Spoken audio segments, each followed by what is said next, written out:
Hi. Hi. Welcome to Why Are We Like This, a Heartstopper podcast. I'm Ashley, she, her. And I'm Alyssa, she, they. And today we are back to talk about the music in the second half of season 2. Woo, woo, woo, woo. Woo! I have Nicolette here. Hi. Hello. So great to be back. I guess, should we just dive in to where we left off? Yeah. Yeah. All right, so episode 5, Heat, starts out with Baby Queen. It does. Okay, so I'm just going to say it. Facebook today reminded me that it was 2 years ago around this time that we all went to see Baby Queen. Mhm. So I think this is very fitting that we're talking about this today. Yes. Yeah. I also think that this particular song is so perfect for this particular episode and like setting the tone. Yes. Yeah, no, it absolutely is. Just like, yeah, Nick, you should crash your daddy's car. Yes. Do it. Yeah. Do it. He's a dick. This song is in my like angry screaming in the shower playlist Yeah. that I made when someone had texted me something really stupid that pissed me off. And I was like, I have so much rage building up in my soul. And I just like made a playlist of like, I'm going to go take a shower and like wash all of this off and scream in the shower for like 20 to 40 minutes. And this song came on and it was incredibly therapeutic. It is a therapeutic song. Truly. It is. It was incredibly therapeutic screaming it in like the concert. Like that, I mean, that is a great vibe for this kind of like song. Is just like everyone screaming like shoulder to shoulder. Yeah. In a standing room only venue. I also like the way that the song is cut. Like there's a hard stop when Nick says, "Oh my God," when he sees the hickey, and then it starts to like build again when Elle knocks. Yeah, which like is also super important because we have these like 3 different situations wherein characters need to be reminded that nobody really cares. With like Nick and this problem with his dad, Charlie and like overthinking the coming out, and Tao just not knowing how to be a person around Elle.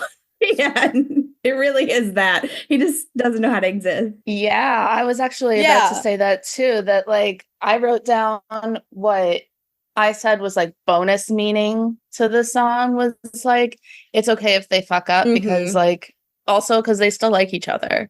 It's okay to mess up. We're human. Yeah. Yeah. And like, so it's not necessarily that nobody really cares because obviously like with the hickey, it like creates a whole thing. Yeah. But like also in the grand scheme of things though, something else is bound to happen on this trip and it's going to be old news. And they're going to move on to talking about how Darcy threw up.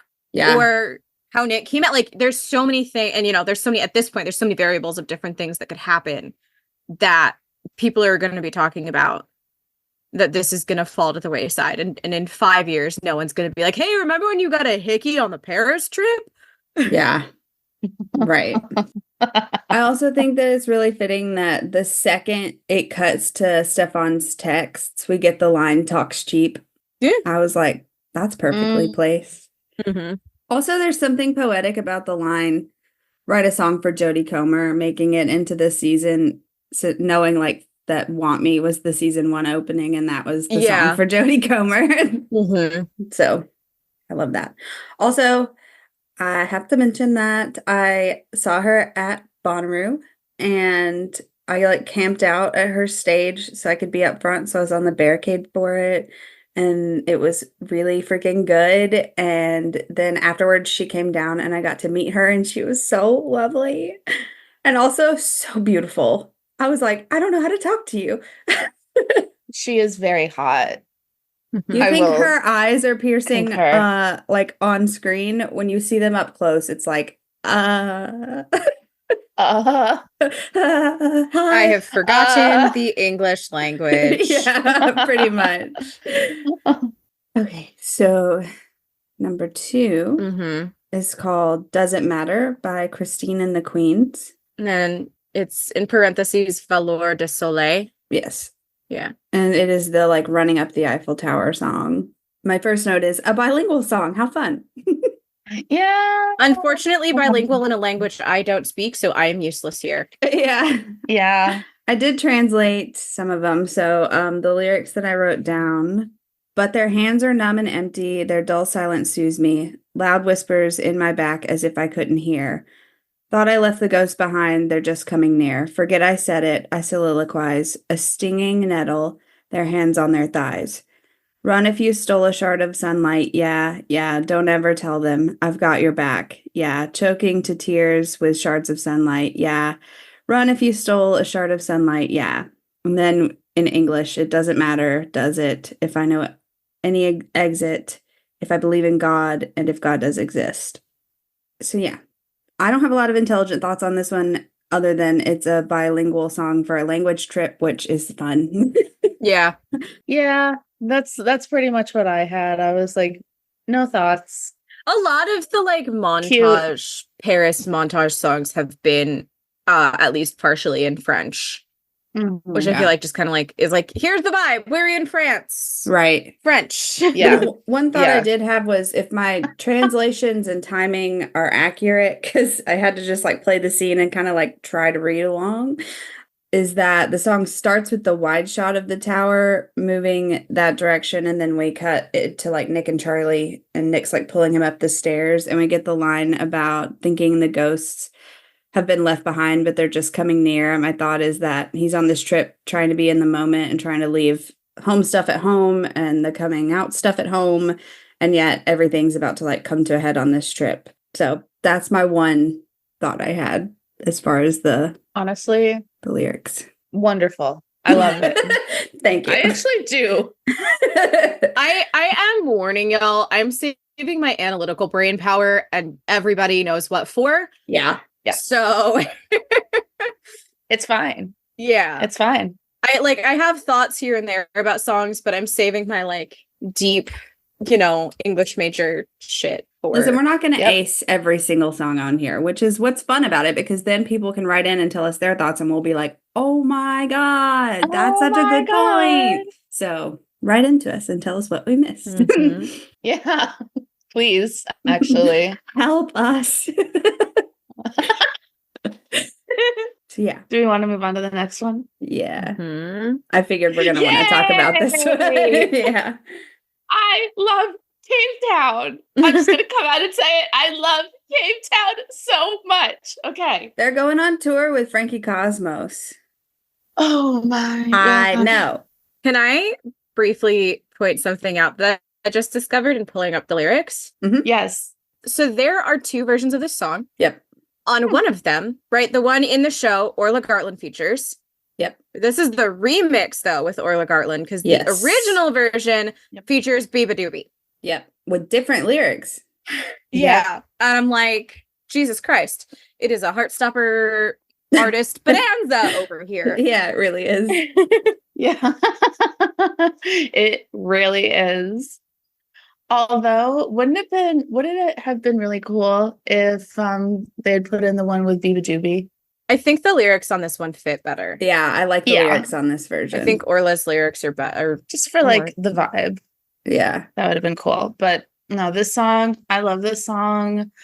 Tao, has his faults. He doesn't necessarily have high self-esteem. But falling in love with the girl, has been the best thing for him.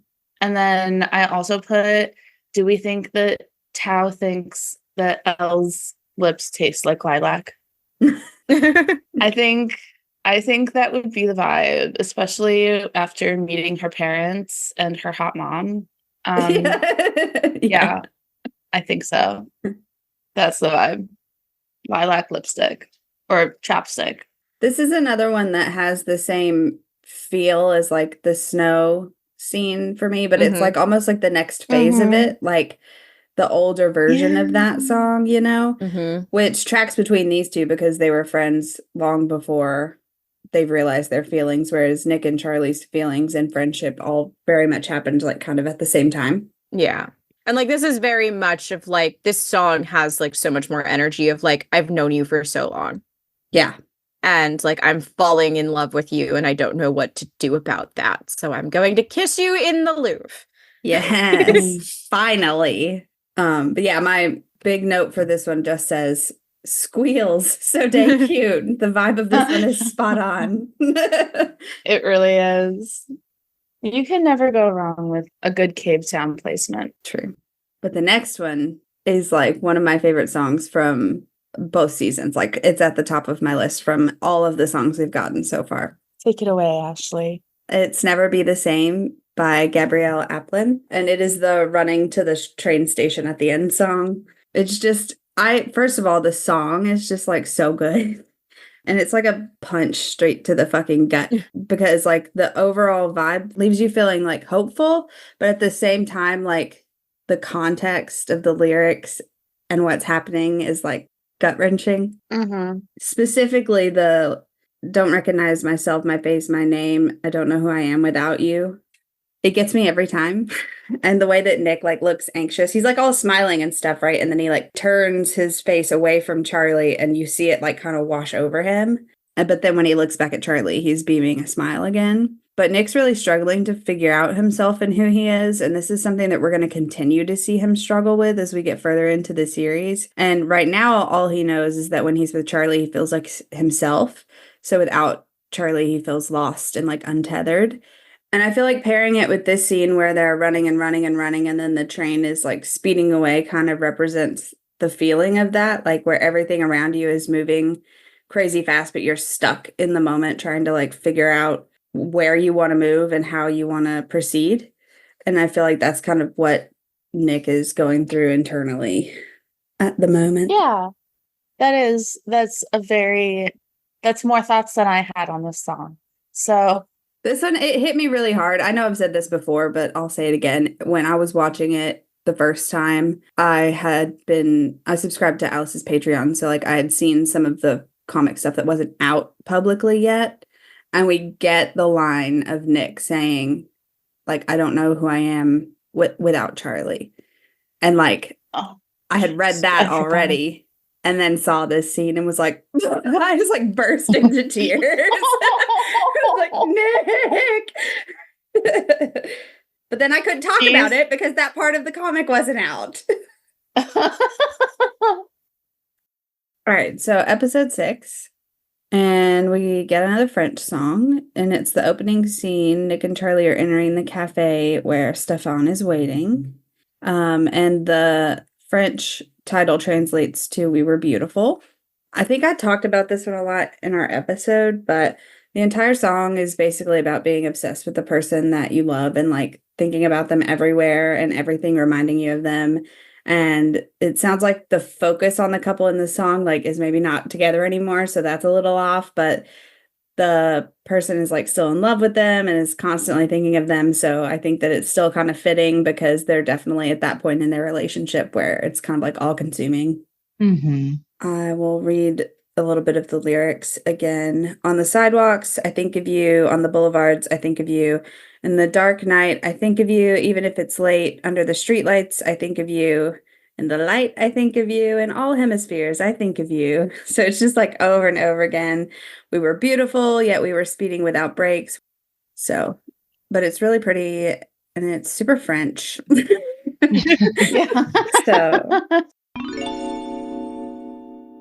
hello, gentle listeners. This is Future Ashley coming to you on behalf of Past Ashley because Past Ashley didn't have the foresight to record these transitions in real time. Unfortunately, it was at this point in the recording that Alyssa got pretty sick and had to make the decision to leave the session and go focus on feeling better.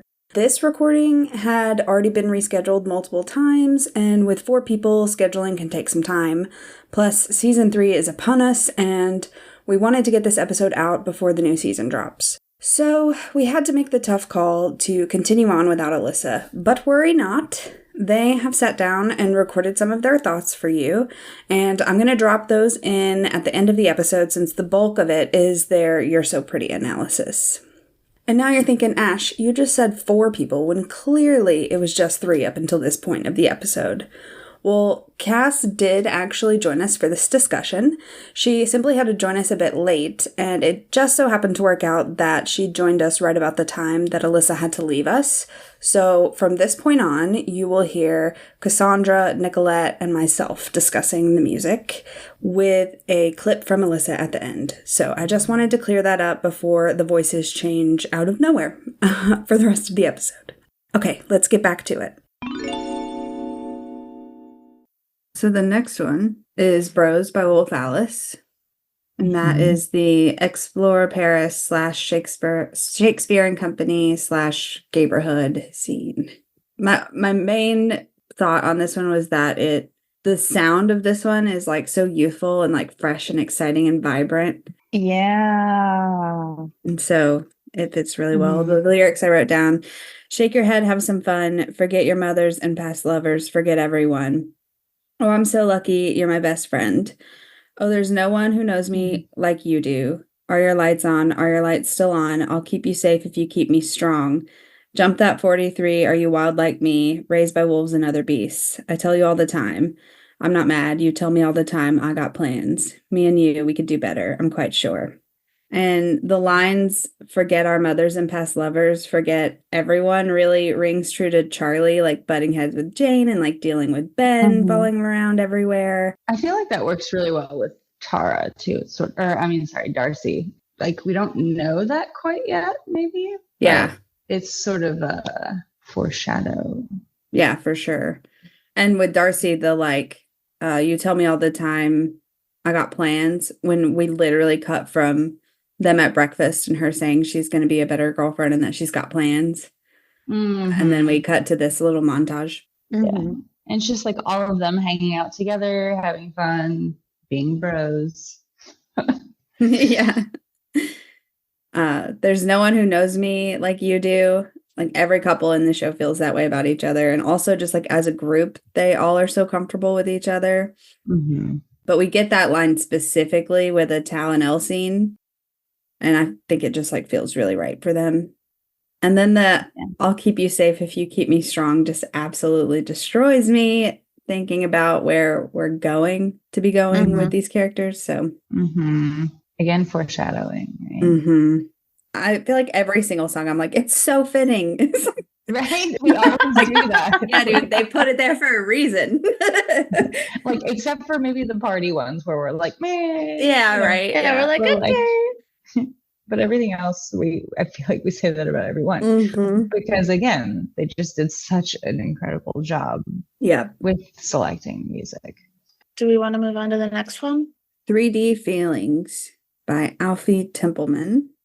And this is the start of the party. So they're arriving at the party. So then we get all these songs kind of like back to back for a bit. Yeah.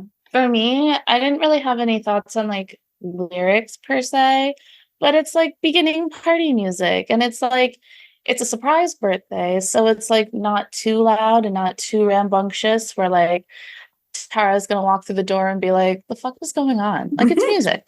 Yeah. That you can turn down. I did put some stuff down. I get 3-dimensional feelings bouncing off the ceiling, coming off the wall.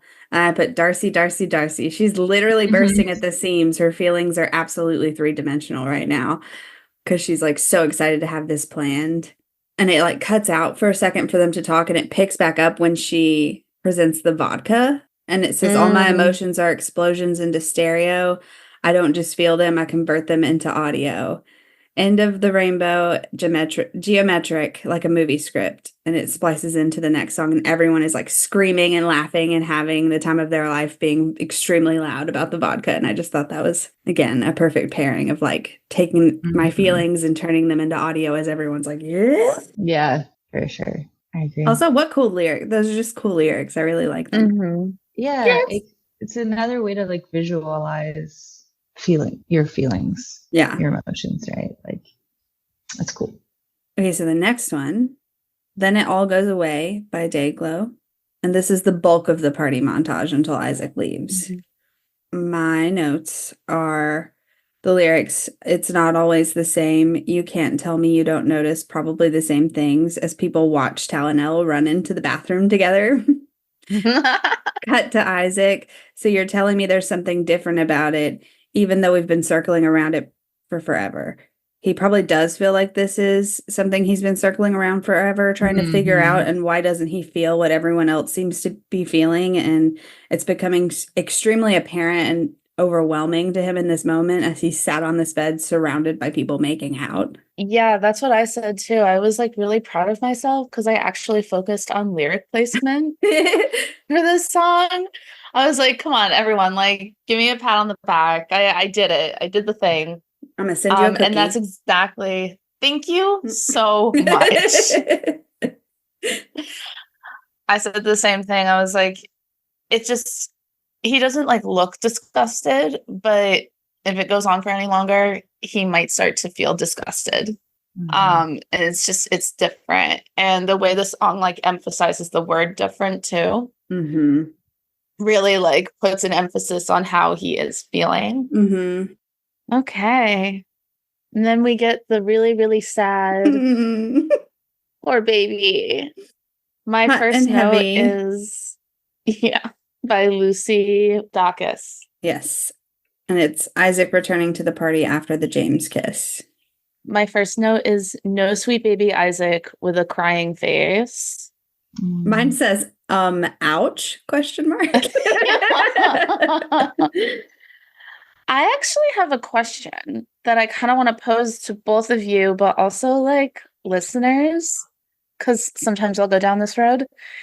Is it possible that Isaac is feeling the way the song, like what the song is about? I don't know if I worded that correctly.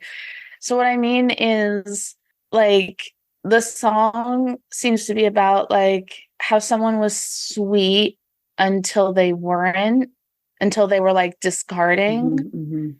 And it feels like, do we think that that is what Isaac is feeling? Like towards James, that like Isaac was like, thought that he had like figured it out and was like super sweet and like really into James. And then when it came down to it, he feels like he's like, his own feelings are getting in the way. And he's just like discarding him. And can we just add that extra layer of I just hurt my own feelings by, having Isaac be like the sweetest boy ever? Yeah. Because he feels terrible about his own feelings, which he should not feel terrible about. Yeah. But because it's like he likes James and he's like, I don't know what it's supposed to feel like to have a crush on somebody. Yeah, but I think you're right that he's upset too because he knows he's hurt James in that moment. And separate from Isaac, when it cuts to Nick and Charlie, we hear the lines, "You were always stronger than people suspected, underestimated and overprotected." And I just put, oof. If that doesn't sum up Charlie Spring, I don't know what does. And we start to see that too, like when Harry comes and tries to apologize, right? And then Charlie's like, screw you, and shuts the door in his face. It's like the first time that we really see Charlie taking ownership of himself, like of like his feelings and like how people treat him, right? Yeah, for sure. And what he's going to allow.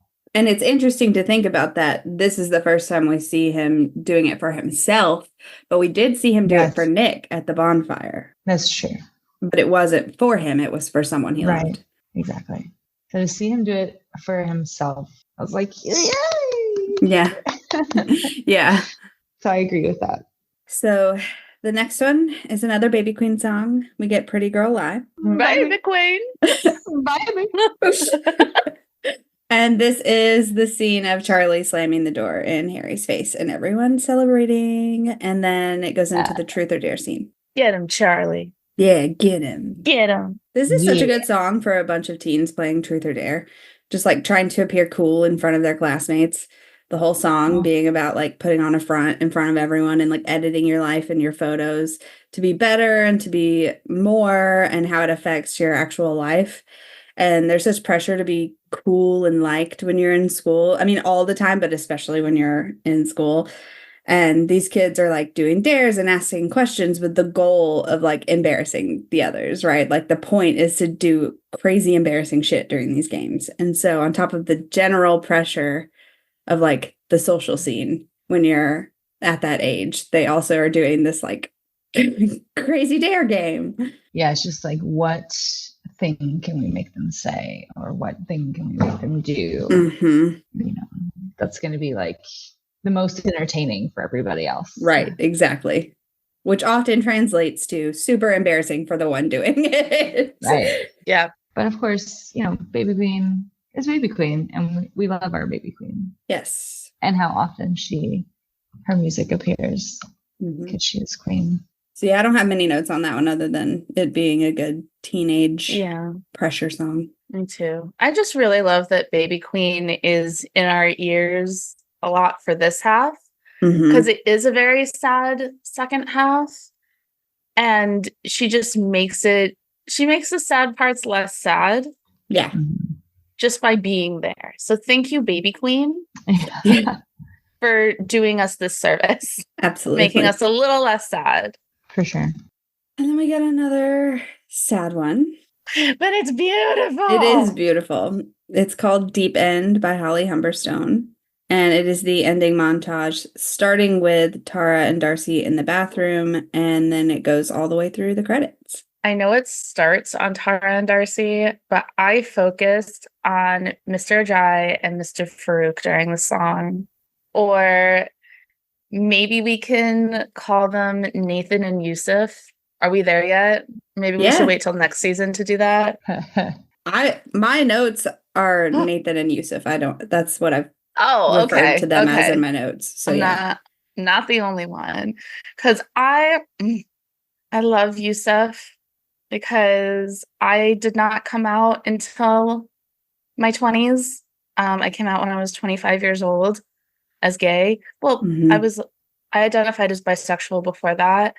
But like coming out as gay was a little different for me. So when I read the comics and learned about Yusuf and then watched the show, I laser focused in on him. So everything he does, I just like intently watch. But I love this because this is the scene where he kisses Nathan for the first time, or Nathan kisses him. I don't know. They kiss each other. Yeah. I want to say it's mutual, and not just because, I had a glass of wine. He got vulnerable, and it's cute. Yeah. And he needed it, and he's jumping off the damn deep end with friggin' Nathan. It was wonderful. And I just love it so much. And it also, side note, it also is a really great, I think personally for me, it's one of my favorite like end of episode songs, because it immediately goes into We Can Be Anything, which is like, so Deep End is like, we're taking the risk, we're doing the thing. And then We Can Be Anything is like the aftermath. Like, we did it, and now we can do everything. Yeah, and, valid. I love it so much. If you need me to elaborate, I will. But yeah, it is nice to see the vulnerability, coming in, because Yusuf is such a tough guy, right? And then to kind of see the walls come down a little bit is nice. Yeah. And Nathan's so gentle about it. Yeah, that's something that I really love, is that I almost want to say like, oh, like Nathan and Yusuf are like Charlie to Nick, like, being gentle about coming out and whatever. No, he's already out. It's just, it's been so long for him that like all of these like things that you see when you get older about like queer people and like queer youth and hate crimes. And I know that's like definitely something that I struggled with, because I wasn't just like coming out when I was a teenager and like, learning on like, in real time, like how queer youth are treated. I learned from observing, and what I observed was not great. And then I went, well, that's also me. Yeah. So that's what this means for me. So it's really nice to like just see him sort of like process that and like understand that, but then be like, but this is me, and let's just fucking do it. Yeah. And 10 out of 10, 5 stars.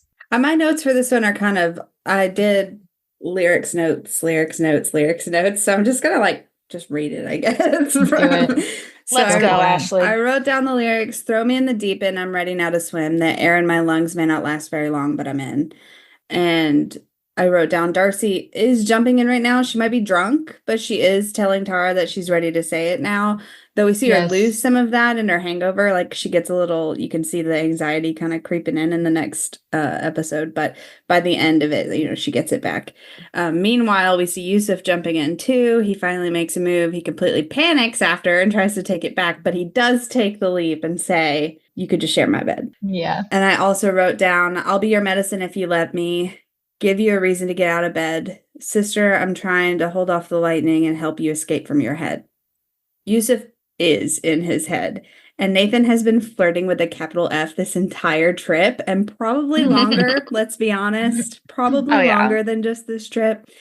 And is going to be the one to step in and pull Yusuf out of his head and show him how to let go of that fear and how to live authentically. And then again, I'll be your medicine if you let me. Give you a reason to get out of the bed. Sister, I'm trying to hold off the lightning and help you escape from your head. Throw me in the deep end. I'm ready now to swim. And we transition from the teachers kissing to Nick and Charlie, and then everyone on the coach. And we know that Nick and Charlie both help pull each other out of their own heads, but also every one of our main characters all go on like such a journey on this trip. And so they're all leaving in a different place than they came to Paris. And they've all made major moves and had self-realizations, and all of them are essentially in the deep end now at the end of this episode. And again, like you said, it's tied with that physical location changing as well, right? Yeah. That was same notes I had about throw me in the deep end, ready now to swim. It's like Darcy is like, okay, I'm just gonna tell you, and I know you think I don't mean it because I'm drunk, but like. Yeah, I do. And it's just like, this was just the only way she could break her own walls was to say it then. Because as we'll find out later, she just didn't feel like she deserved to say it. Right. Yeah. All right. So the next episode we go into We Can Be Anything by Baby Queen, as Nicolette said. I feel like this one's like pretty self-explanatory. It's about realizing that the universe is giant and you're just one tiny part of it, and that all this really stressful shit that gets put on us throughout society, like, really doesn't mean anything in the grand scheme of things, and you can do whatever you like, and you can change what you don't like, and you can adapt, and in the end, you can be anything you want. Yeah. Also, I love that it starts out on the sapphic couple. I also like the way that it's cut in that scene where it's like, when her mom knocks, it's like it comes out of our ears and it's like playing on the stereo in their room. Instead, it's like, oh, whoa, we're back to reality. My mom's here. Yeah. That's what I think about Darcy just like rolling and like slamming on the floor. Yeah. Not obvious at all what they were doing. Mom comes in and they're both like, like nothing to see here. That's pretty funny. She's like, and her mom knows. She's like, I should really just, no more sleepovers. I can't keep doing this. Like, you can't sleep over. Yeah. I don't have many thoughts on that one. It's just good. I also like, this is like post Nick's coming out too. Yeah. And it's like, we can be anything. So it's just like a nice uplifting, like way to start out the episode. It's like a new beginning for everyone, and like they're all like redefining their relationship. So like like Tara and Darcy were very established, but like when you say the L word, it just, you get to go from like, that little like, oh, okay, like we're in a relationship, to like, what does it mean to be in love with each other? And like, what do you do because of that? And what do you change and what do you keep? And all that fun stuff. Yeah. Yeah. And like Nick and Charlie are finally like out to the school for the most part. Basically. Yeah. Yeah. Pretty much. Pretty much, yeah. I also have a couple notes about when it transitions to each group, right? So it's like we've got Tara and Darcy, we've got Nick going through his photo roll in his bed, and then he zooms in on Charlie's full bowl. Yeah, and you can see the wheels turning, like, and he starts to get a little sad and upset. It's like, wow, this song is playing. We can be anything, right? But then we also see Charlie looking at Nick's Instagram, and then he sees a message from Ben and just like immediately shuts down. And then Elle gets accepted to school, her art school, which is all happy. And then Tao is dancing in his room and it's all happy. And like, I love Tao dancing in his room. Yeah. I just think it's interesting that we have that sandwich, right? Of like Tara and Darcy, and they're happy and they're making out. And then we have like Nick and then Charlie, where they both are like happy in the beginning and then kind of sad at the end. And then like ending that sandwich with, again, like Tao and Elle, they're happy, but still with that song. So it's like,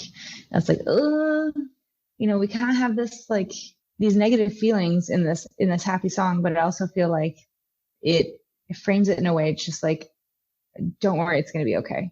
Right. Because we do then see Charlie take back his power from Ben.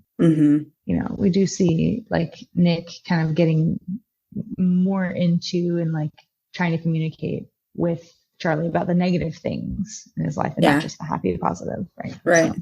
We also see Tara and Darcy's communication gets a little better in this episode as well. So obviously not all the way better because we have next episode to get through, but it's a little bit better. Yeah. Okay, so the next one, People Watching by Conan Gray. In the thrift shop, everyone's pitching in for Darcy's prom outfit. Yes. I think it's really cute that they chose a song called People Watching to play as music in a store while they're all like doing their little store things. So like Nick asking Charlie to be his prom date, and like Tara helping Darcy pick out the prom outfit, and Tara being like, oh shit, Elle, you got into art school. It's like the music is People Watching, actually. I was like, do you think they got a 2-for-1 Conan Gray special since we got 2 Conan Gray songs in this episode? like almost back to back. He was like, if you want to use one, you got to use the other 2. I was about to say, like, what did we do to deserve 2 Conan Gray songs? Because I'm happy. Right. I think it's very much a song about like watching others fall in love and wanting it but not having it. And we have our 3 couples featured in this scene, but we're missing the one person who feels left out romantically and who has been watching and watching and watching them all fall. And it's muffled. The song is like kind of muffled in the background until that last line right before we cut to Isaac and James. So like maybe that's the whole point of it being placed here, is that like he's been watching and wanting what they all have and can't seem to grasp like why he can't have it. Yeah. And also like the line of like, I cut people out, like tags on my clothing. They're going clothing shopping. Yeah. And he says, I end up all alone, but I still keep hoping, like, and then there's, that like I cut people out, like that. I mean, it's not playing anymore at that point, but where they're like, he comes back from having talked to James and they're like, ooh, and he's just annoyed with them. And he's like, just stop. Like, he explodes. Yeah. A lot of these are doing that, right? Like the music is sort of to help with the foreshadowing in a very clever way that's not obvious at all. Like you have to analyze it like we're doing. Right. It just adds another level of like, man, there's just everybody involved with creating Heartstopper. They're just keeping us well fed. Absolutely. So then we go to the Lambert opening and we hear cry.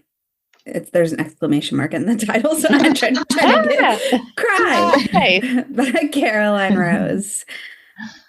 This one, so the lyrics, everybody wants you, you're the brass ring. Is it just me or is this limelight blinding? I can't see a thing. Cry, better run, run, run, because you're falling apart. Cry, just another little girl with a broken heart. And I thought about how like Elle has denied that she got in, and that's exposed here at this. And the like everybody wants you bit is really true because like Lambert wants her, Tal wants her. You know, he wants her to stay, they want her to come. And so I'm sure like her stomach hit the floor when she turned and saw Tal's face and he like averts eye contact. Yeah. So she's probably preparing for heartbreak. And Tal isn't the like calmest person that we know when it comes to his reactions to things.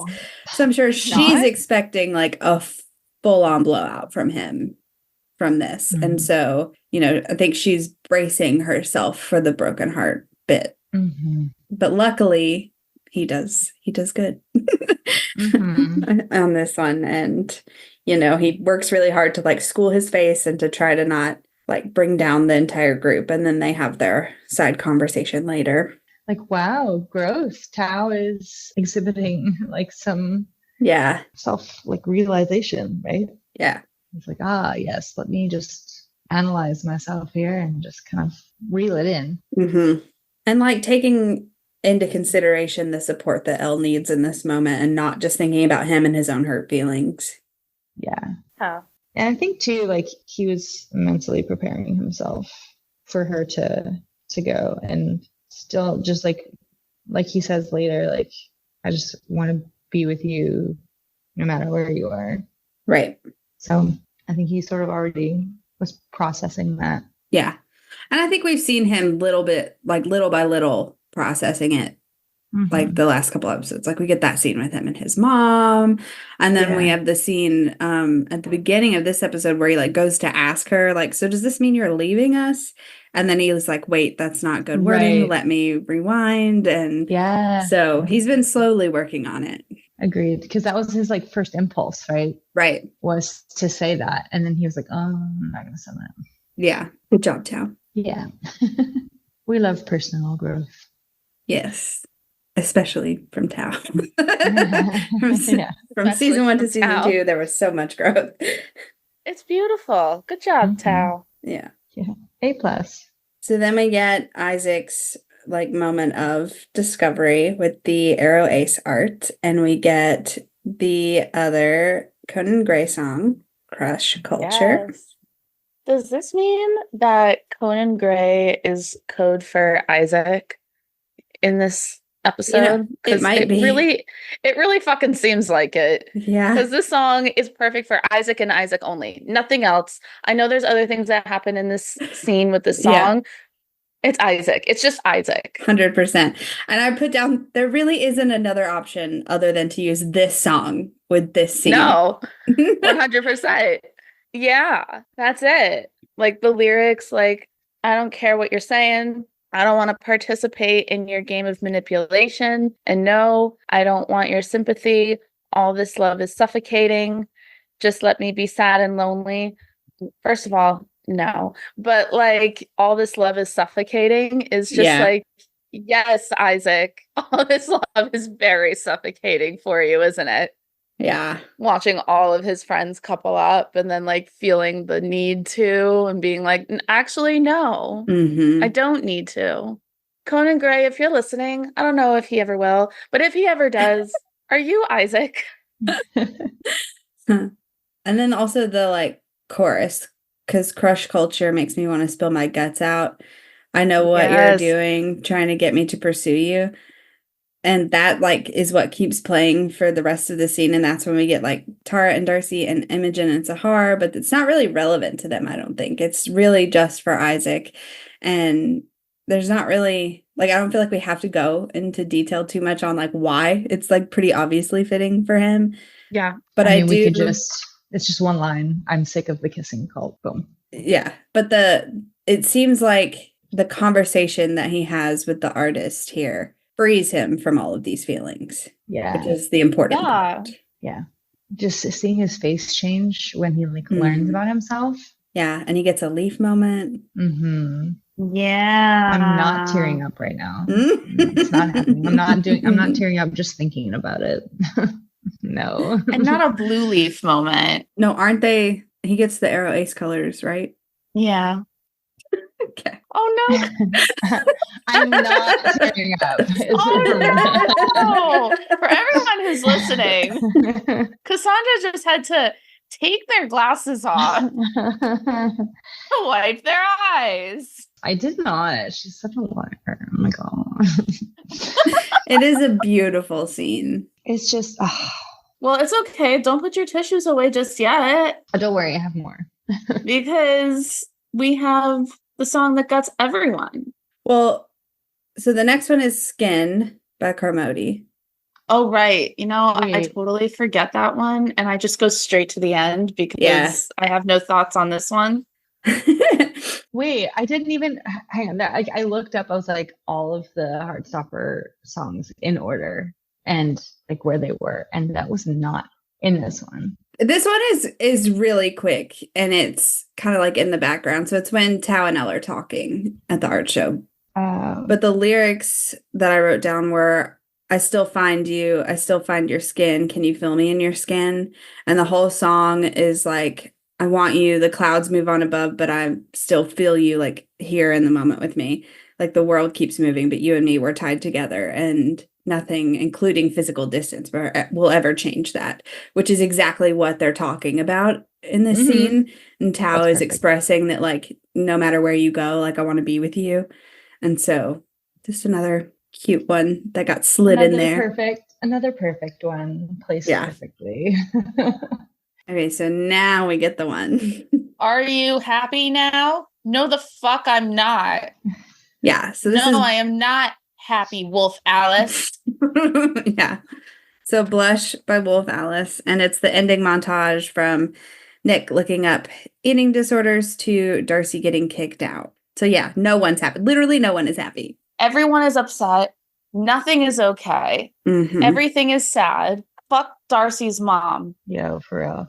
Also, the feel of this song, like the feeling you get just like hearing it and listening to it, it just feels like overwhelming sadness, you know? Yeah, it does. It feels like a looming dark cloud that's like enveloping someone. Yeah. And the line that when Darcy slams the door and is faced with the reality of the situation, we get the punch drunk, dumbstruck. And she's literally slapped in the face with being alone at night without shelter, with minimal items. Like she's literally lost. Yeah. Fuck. Gets me in my feels. Gut punch. Sucker punch to the face and then to the gut. And then just for good measure, a good kick in the face after that. Yeah. Like, kick me when I'm down, why don't you? Really just hitting home. Okay, so then we go to our season 2 finale. And it opens up with Colors of You by Baby Queen. Yay! Jesus Christ, my heart bursts open whenever I realized what was happening in this scene. And I had said, like, going into the season knowing nothing, right? And we were, like, speculating about, like, what was going to be used where. And I was like, Nick and Charlie need to dance to Colors of You at prom. If they don't dance to Colors of You at prom, I'm going to be upset. And then prom was over and I was like, well, they didn't dance to it. And then it started this episode and I was like, okay. So I was live tweeting. So I'm like, okay, we're starting with Baby Queen. Still mad they didn't dance to it at prom. And then like, once I realized like he was waking up and he was about to like come out, I was like, oh, wait, this is actually the only acceptable way to use this song. Yeah, fully will admit, I was incorrect. This is much better. Well, I love objectively. It got used in the original trailer, right? Or the original teaser. Yeah. And now it's like for realsies, like in like an episode, like deep dive in an episode. And it's like it's the full circle moment that we all needed. And the fact that it's literally, this song was literally written from Nick's perspective after Bella watched the season. Like, just thank you, Bella, for this gift. So we good. are not worthy. Yeah, my last note says, much better than dancing at prom. This is why they get paid to write the shows and not me. But of course, like, I was already in my feels. Yeah. And then we open up with Colors of You. And then I'm happy crying. Yeah. At the end, when he goes to Charlie's house and they're literally wearing each other's flag colors and they like Charlie jumps on him and they do a turn. Oh my God, I didn't even notice that. Yeah. I didn't even notice. Another thing to look forward to when I rewatch it again. Yeah. For like the time. I love the use of colors and stuff in this show too. Yeah. It's really well done. Yeah. Then they snuck a Carly Rae Jepsen in on us. Yeah. Which I was not expecting. Me neither. That was it's a very interesting turn. Yeah. For the better, but it's interesting. Like Carly Rae Jepsen, baby. Yeah. So we got Run Away With Me. And it is the scene where Tal asks Elle to be his girlfriend, and it goes into the chaos of prom setup. Yes. And I think it's interesting again that they're integrating the music into the actual set, right? So it sounds like they're just listening to it in the room. And then as soon as Tal asks Elle to be his girlfriend and she says yes, then it comes to us and it becomes like an OST type of song, right? And they do that with several. Yeah. And it's a really fun way to heighten the emotion of what's happening in those scenes. Yes. Yes, I love that. Yeah. So we get the lyrics. You make me feel like I could be driving you all night and I'll find your lips in the streetlights. I want to be there with you. Baby, take me to that feeling. I'll be your sinner in secret. When the lights go out, run away with me. Perfect vibe match. Perfect flirty, sexy song for post-solidifying your relationship and proceeding to make out. Those are my notes. Yeah. Yes. It is. But then also it's the chaos, like you said, of the prom preparations. Yeah. And you get that Gay Avengers scene where they're all coming in to save the day. And they walk in and their faces all drop because they're like, what the fuck did we just walk into? But it's high energy, right? Yeah. Yeah, it's really high energy. Yep. So then we get the scene where everyone is arriving at prom. And it starts with Tal and Elle seeing each other in their outfits for the first time and then goes into kind of everyone outside of the school walking up. And it is Young by Neon Capital. Yeah, Neon Capital and Kink. So I have one thought that was really cute. And it's pretty much, I just took the first lyric and ran with it. So the first lyric is, I learned so much because of you, and you're a big part of the reason that I'm shining. Mm-hmm. Which is very on the nose. So that's really what we've been leading to with all of these couples, to be honest. Obviously Nick and Charlie, because of the center, both of them were, in different parts of their lives, and now they are better because they are together. Mm-hmm. Tal and Elle being friends before they were dating, and now they're dating and they're going to prom together. And Tara and Darcy too, they do make each other better for each other. And the perk about all this is that now they all get to go to prom with those people that have helped them become who they are and build their confidence and are the reason that they are shining. Mm-hmm. So now they get to all shine together at prom. Yeah. Mm-hmm. It's cute. Well, and it's also playing when the rugby lads come over to apologize to Nick for making it difficult for him to tell them about Charlie and about his bisexuality. Mm-hmm. Yeah. Also, there's this song is very nostalgic. Nothing will compare to back when we were young. We treasure and uphold our memories over time. We know that we might need them for that day when life is tough. We let them play from start to end and then repeat them. And prom is one of the most stereotypically nostalgic things that we can experience, as teenagers. It's a big rite of passage. Everybody, experiences prom in some way. And yes, so like they're always going to look back on this night and remember it, regardless of what happens once they walk through those doors. Like this is their prom and they're always going to remember it. Yeah. Yeah. But yeah, the first bit of those lyrics, like Nicolette pointed out, they're pretty like towel specific for me. Like they both have learned a lot from each other and they make each other better and they're changing and growing and doing it together. And we hear it specifically with them. And then we see the rest of the group. And like, yeah, it is really fitting for like all of them because they are all like helping each other be better.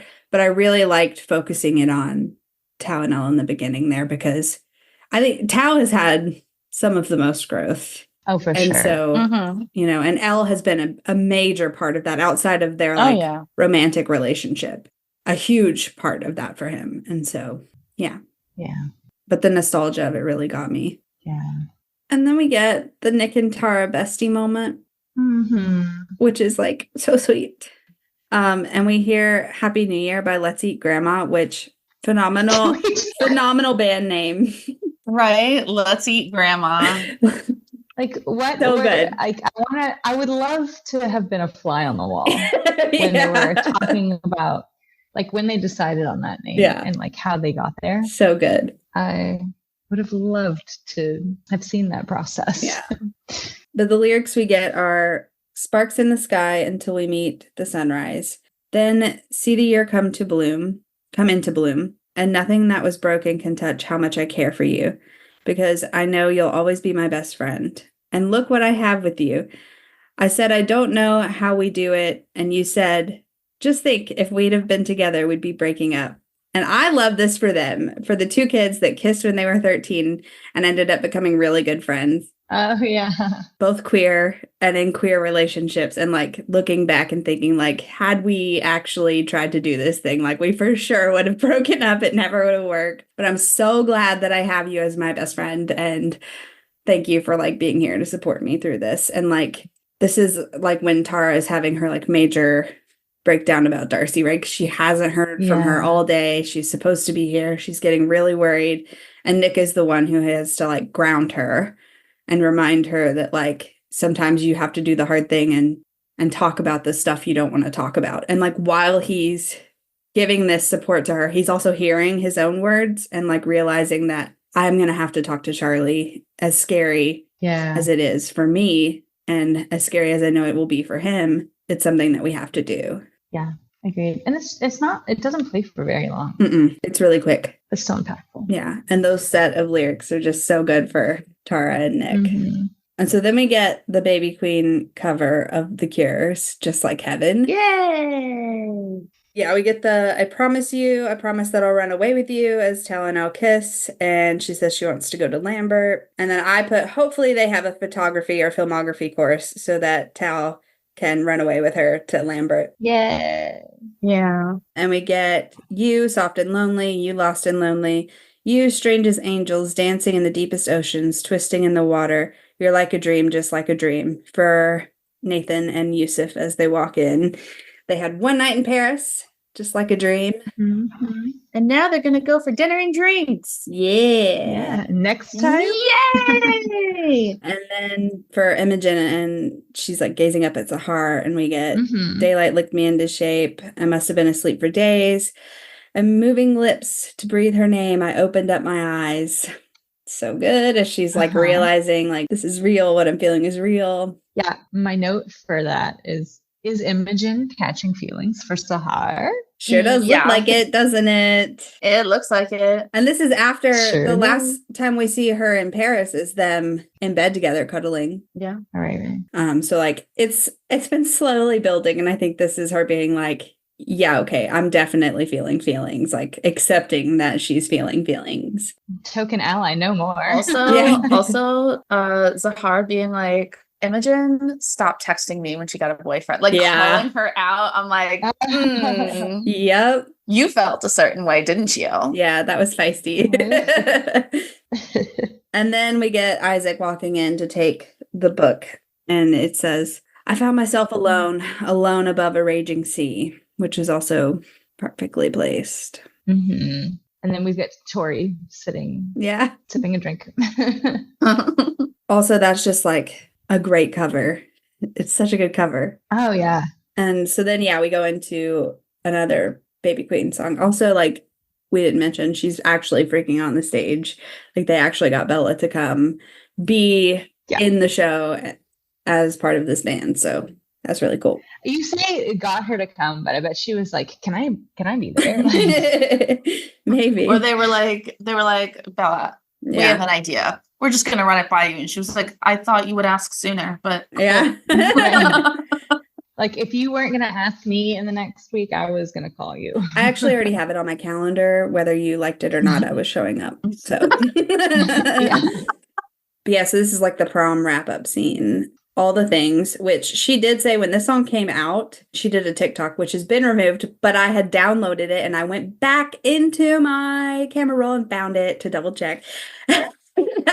Where she says she wrote this song for Talano. Oh, wow. Yeah. How sweet, though. Mm-hmm. I love how into Heartstopper she is, that she like writes multiple songs. Yeah. It makes me so happy. But yeah, this one is about like realizing that everything you enjoy and everything that you want to experience is so much more fulfilling if you have the person that you love with you, that you want to share things with. If it isn't with you, then it isn't alive. Yeah. And we don't we get this scene when like everybody is coming, this song, when everybody's coming together at the table, right? And so like it might have been written for Talano, but it's also Nick and Charlie. Like in this moment, Charlie is like, this is like not what I was thinking. And it would be much better if it was just all of the people I care about having our own party. And it would be so much more meaningful and fun for us to all just be together doing what we like. Mm-hmm. Yeah. So they do. Yeah, he's like, dude, should we just leave?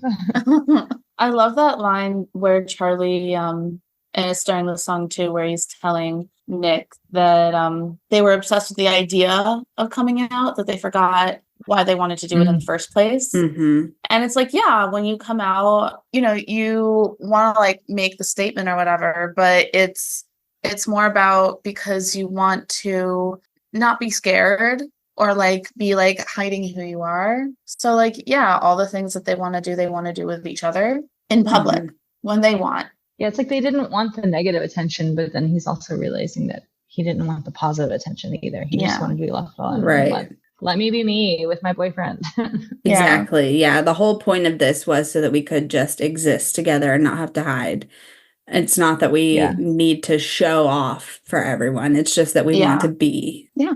Yeah. Okay. So then we go to their post-prom party montage. Mm-hmm. So it starts up with Tara and Darcy saying that she's just bad at saying that she loves her. And so they get the I love you, I love you, I love you scene. And then this starts. And it is Taylor Swift's 7. Yeah. It's so sweet.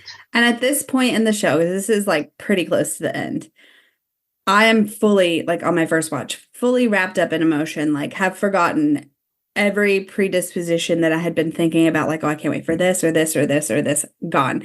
The second that we get the first note of this song, I was like, just like, no. Just started crying. I was like, of all the songs, this one never crossed my mind to be the Taylor Swift song that's put in the show. And I was just like, 7. Full tears. My note that I put in here is, holy banana boats, Batman, did this break me?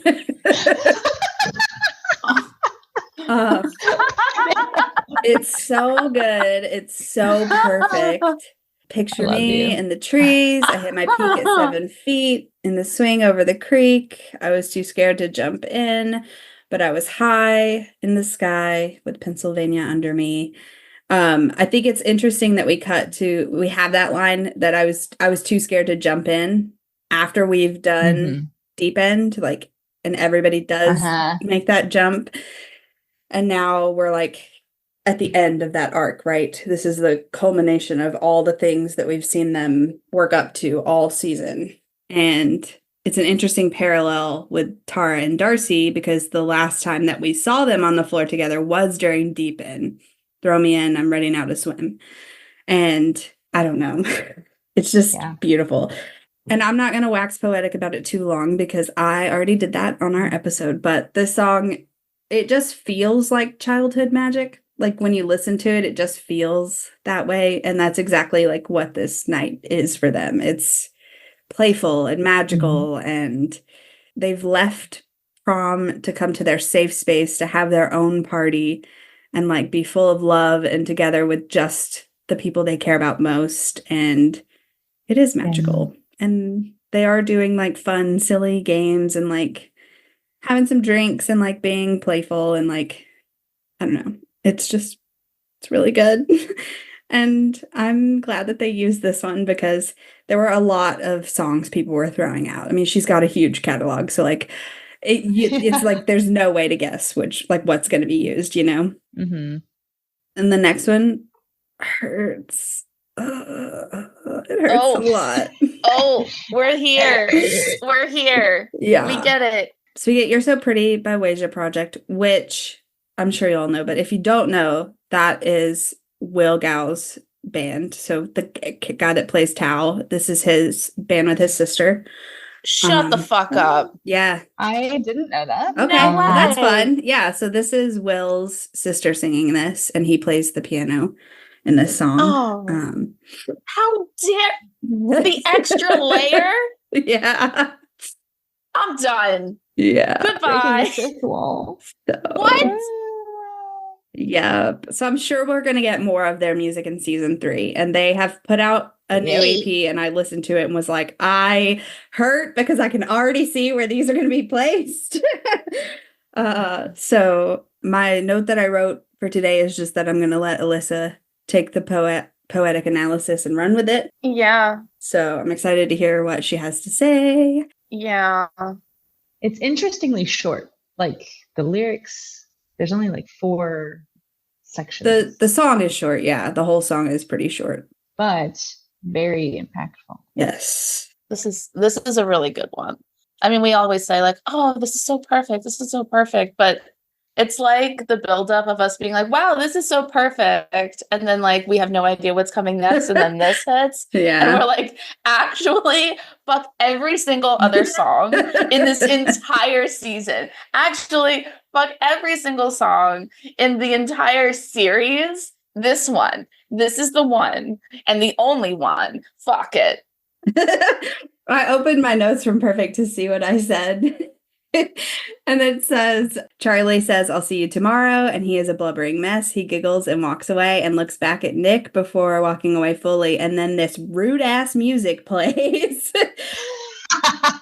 Fucking rude. It's also worth noting, though, that the song is playing right after Charlie talks to Nick about the bullying. Yeah. Uh-huh. And then it's just like, when you smile, it kills me. It's just, I feel like it just goes into this big, beautiful wrap up. Yeah. And I think that there's the extra layer of anxiety around self-harm and how it can be bigger than what you mean it to sometimes. And so the like lyrics of, I don't want this to end, not only like emotionally, but also like physically, I don't want something to happen and you be gone from my life. So not me, a blubbering mess at like 2 a.m. Yeah. But okay, so it was requested that we talk about the trailer songs too. So I put those on the outline, but I didn't know if anybody saw them because I never like mentioned it. I just put them on the outline. I mean, I did, but I don't really have a ton to say about it.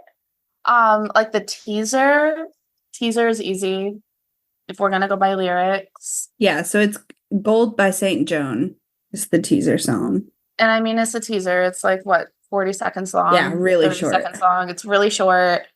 And it pretty much just repeats, like, we'll make it to the end. Yeah. And it's like, oh, will they? Yeah. Will they? Like, will we? Yeah, for real.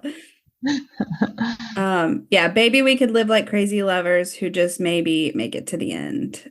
The whole song screams Nick and Charlie. The other lyrics that stood out in the chorus, I don't know. I wasn't told everything would turn to gold when you said you love me. And the part after what we hear that was cut is, honey, we could walk a tightrope, fall, and we'd still have hope and make it to the end. And I'm like, it's just so perfect because we know for sure they're going to end up together. Yeah. It's like, spoiler alert. Yeah. Yes, they are. So then the full trailer, we get See It All by Mona Rue, and the lyrics are, I'm going to see it, I'm going to see it all, I'm going to crash through the ceiling like a cannonball. It's carefree, and they're all like ready to explore Paris, and it's like full of hope, setting us up for this like season of discovery as a group. I like Gold better out of the two, but I think this was a great song for the trailer. What are your favorite songs overall, and the ones that you think are the best placed in scenes? Well, You're So Pretty is the best place. Yeah, it's really I think we've established that. I think it's a tie for me between You're So Pretty and 7. Well, You're So Pretty for me. And then what's my favorite one? Probably We Can Be Anything. Just because like my one memory of that song is when we went to go see her. What was it? Bowery Ballroom. And I was kind of drunk, and she played that song, and I was like in the back, like screaming, "Wake up!" Yeah, it's a really fun one live. It's so fun. So that one has a special place in my heart.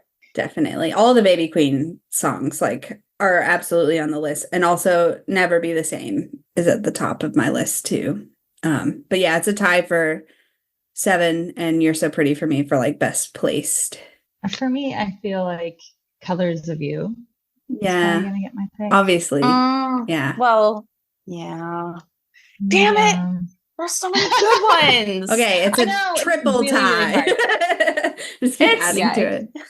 It's super hard to just pick one. It is really hard. It's like it's nigh impossible, dare I say. I also forgot about this, so I'm like doing it now without fully thinking through. Same. But also because I'm just like kind of like quickly looking through all my notes and being like, okay, which one? Yeah. And I just feel like that one. It's also one of my favorites. Yeah. Listen to that ish on repeat for sure. But I also really liked Never Be the Same, like Gabrielle Aplin. Yeah, really good. Myself, my face, my name. It's so good. And I mean, just to give my thoughts on that one. Again, you guys probably totally covered this, but just the whole where you like lose yourself. Like she says, don't recognize myself, my face, my name no more. Mm-hmm. I don't know who I am without you. Right. Just where your sense of self, your identity becomes tied to the person that you're with. Yeah. And you kind of pick up. I also feel like you pick up on each other's habits too. Yeah. Because Shohei and I have been together for almost 12 years, and that's definitely the case for us. Yeah, for sure. And sometimes I have to pull myself back a little bit. Yeah. To be like, okay, this is who I am. This is who we are. Right. That makes sense. And I did say that they're very much in that phase of their relationship where it's like all encompassing, like, Mm-hmm. Yes. All right. I think it is time that we hear from our beloved Alyssa. Hey everyone, it's Alyssa. So I'm just going to chat about a few songs, and do not worry, I am still going to do my deep analysis of You're So Pretty, even though I really don't want to because it's going to make me sad. Okay, so I'm just going to start off in Truth Dare because I briefly want to talk about Hot and Heavy by Lucy Dacus. I just really liked the song. It was a song that really stood out to me. And so I just kind of wanted to acknowledge that. I think that it had a really good energy and set the tone for that part of the episode where things got a little bit heavier, so to speak, before things kind of got a bit hyped back up and into the end of the episode. And then we are going to jump ahead to episode 8 because I have quite a few things that I want to talk about. I'm going to skip over Colors of You and the beginning. I have to imagine that Ashley had a lot to say about that. And I also I feel like we talked about it quite a bit in our coverage of Perfect the first time around. So I really want to talk about Baby Queen at Prom and how much joy that brings me. Her cover of Just Like Heaven by The Cure is awesome, and I think that it was a great way to kick off prom and having Tao and Elle dance to that song. And we also had Farouk and Ajayi agreeing to go on another date. And also during this scene is where we get those moments where it's like, oh my god, wait, is Imogen crushing on Sahar? Are they doing the thing? And we also have Isaac in the library, and I just really love all of the little moments that happen, and I love this song. I actually, when Baby Queen announced that she was doing a limited edition vinyl of her cover of this song, and I think All the Things is on the other side, I was like, I need this, and I bought it immediately, even though it was maybe a questionable decision at the time.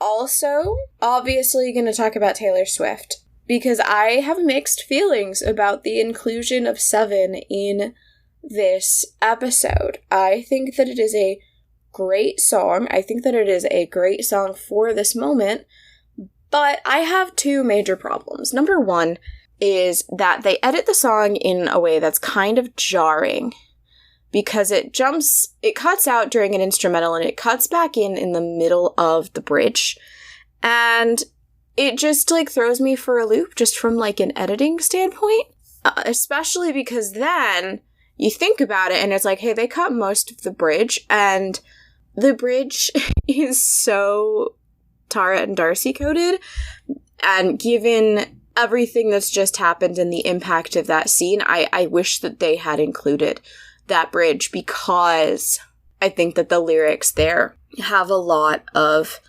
like meaning for Tara and Darcy at this stage in their relationship. Because the bridge is, I've been meaning to tell you, I think your house is haunted, your dad is always mad, and that must be why. I think you should come live with me and we can be pirates. Then you won't have to cry or hide in the closet, and just like a folk song, our love will be passed on. There are a lot of things that I could say about that. A lot of them are just me having Taylor Swift thoughts, so I'm going to hold back on that. And I feel like, I mean, obviously, Darcy is going through this really difficult time, and she has left her home because of the way that her mom treated her in Sorry. And Tara's kind of opening up to her here and being like, you can always come to me. And just like the deep love that they have for each other at this point in this season, in the show, I feel like these lyrics would have been really, really meaningful. I mean, the whole song is about the innocence of youth and the kind of like nostalgia for the way you feel when you're little. And I just really think that this bridge is the most fitting part of the song for where our characters are in their lives. I mean, even trying to apply it to Nick and Charlie, I could do that fairly easily, especially thinking more about like the dad angle and the hiding in the closet. That's definitely a Nick and Charlie kind of vibe as well. There's just a lot in those lyrics that I think it's a shame that they chose to cut that part of the song. All right, and now I hope you're ready, because I'm not. But we will get through this together. I have promised for a while that I would do a pretty deep analysis of You're So Pretty, and so I am going to do my best. All right, so we start out with You're So Pretty, when you smile it kills me, can't stop thinking about the way you kissed me under the stars. And I think that that just is a very Nick and Charlie thing that they would say to each other. And you're so lovely, when you cry it hurts me, you're the only person left, so hold me, don't leave me.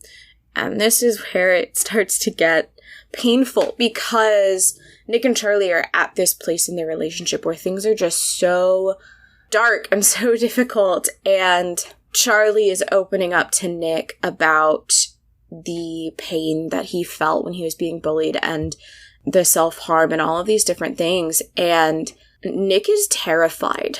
And so like I think of a lot of this song as his inner monologue, and he's hearing these things that Charlie is feeling, and he doesn't know what to do or say. And I feel like that line, you're the only person left, so hold me, don't leave me, Nick has gone through a lot of change this season.